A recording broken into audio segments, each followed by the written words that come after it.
दुसरी कसोटी खेळण्यासाठी आम्ही पोर्ट एलिझाबेथला गेलो. सारा आणि अर्जुन माझ्यासोबत होते. रात्रीच्या जेवणासाठी आम्हाला एखाद्या चांगल्या रेस्टॉरंटचं नाव सुचव असं मी आमच्या हॉटेलच्या एका कर्मचाऱ्याला म्हटलं. दिवसभर क्रिकेट खेळल्यानंतर मुलांच्या सहवासात छान वेळ घालवायची तीच एक संधी असायची. त्याने शिफारस केलेलं रेस्टॉरंट खरंच चांगलं होतं.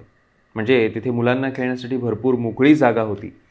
आम्हाला ते रेस्टॉरंट इतकं आवडलं की लागोपाठ 3 दिवस आम्ही तिथेच जात राहिलो. मी मुंबईत 2004मध्ये तेंडुलकर्स नावाचं रेस्टॉरंट सुरू केलं. रेस्टॉरंटमध्ये मुलांना खास खेळण्यासाठी जागा ठेवण्याची कल्पना मला खूपच आवडली होती. माझ्या रेस्टॉरंटमध्येही मी तीच कल्पना वापरली. दौऱ्यावर जेवण कसं मिळणार हा आम्हा खेळाडूंसमोर महत्त्वाचा प्रश्न असायचा. झिम्बाब्वेतील बुलावायोमध्ये किंवा दक्षिण आफ्रिकेतील काही शहरात काय खावं हेच समजत नसे. आमचा मुक्काम बुलावायोमध्ये असतानाचा एक प्रसंग मला आठवतो. घरच्या जेवणाच्या आठवणीनं आम्ही सगळे अगदी व्याकुळ झालो होतो. हॉटेलमधला रोजचा एकच ब्रेकफास्ट आणि बेचवन्न खाऊन आम्ही कंटाळलो होतो. गावातल्या रेस्टॉरंटचा दर्जाही अगदी सुमार होता. त्या दिवशी आमची मॅच बघायला एक भारतीय कुटुंब आलं होतं. समीर दिघे बेधडक त्यांच्यापाशी गेला. बऱ्याच दिवसात आम्ही भारतीय अन्नाची चव चाखली नाही, तुम्ही आमची सोय करू शकाल का? समीरनं त्यांना अगदी धिटाईनं विचारलं. समीरनं ज्याला विचारलं त्या व्यक्तीचं नाव होतं जनकभाई.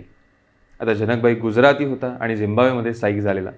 त्याने सगळ्या टीमला रात्री घरी भोजनाचं आमंत्रण दिलं.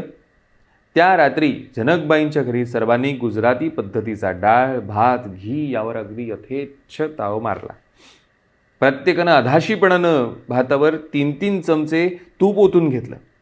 त्यानंतर जनकभाई व त्यांच्या कुटुंबानं आमचा अनेकदा पाहुणचार केला. झिम्बाब्वेच्या राज व चेस्टर नाईक आणि दक्षिण आफ्रिकेतील जयेश देसाईंकडे आम्ही बरेच वेळा घरगुती भोजनाचा लाभ घेतला. ज्यावेळी आम्ही त्यांच्या गावी मॅचेस खेळायला जायचो त्यावेळी ते मोठ्या प्रेमाने आणि आपुलकीने आम्हाला घरी बोलवत.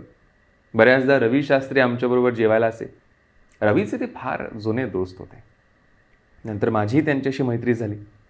त्यांनी व त्यांच्या कुटुंबियांनी केलेलं प्रेमळ आदरातिथ्य मी कधीच विसरू शकणार नाही.